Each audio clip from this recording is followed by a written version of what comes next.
Bangalore, welcome to my channel Bong girl. তো আজকে আমি আরেকটা প্রোডাক্ট এনেছি, যেটা আমি এনেছি অ্যামাজন থেকে।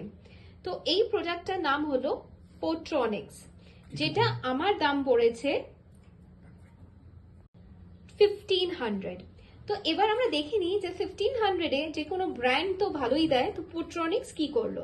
কোন বন্ধুরা, আমি প্যাকেটটা থেকে এটা বার করে নিলাম, কিন্তু যদি আমি ব্র্যান্ডিং এর কথাই বলি, প্যাকেজিং বলি, তো এমন কিছু প্যাকেজিং নয়। কারণ কি 1500-এ এরা জাস্ট বাবল র্যাপ করে দিয়েছে। কিন্তু যদি আমি কিবোর্ডটা আপনাকে দেখাই, এটা সাইজে খুবই ছোট, মানে উইচ ইজ কনভিনিয়েন্ট আপনার ট্রাভেলিং এর জন্য। আর মাউসটাও ভালো এই প্রাইসে, আর দুটোই খুবই লাইট ওয়েট। তো আপনারা যে কোনো ব্র্যান্ডিং জিনিস যখন কিনছেন, শুধু আমরা যে তার প্যাকেজিং দেখে তার রিভিউ দেবো তা তো নয়, আমরা তার ইউটিলিটিটাও দেখব। তো আজকালকার দিনে লোকেদের অনেক কম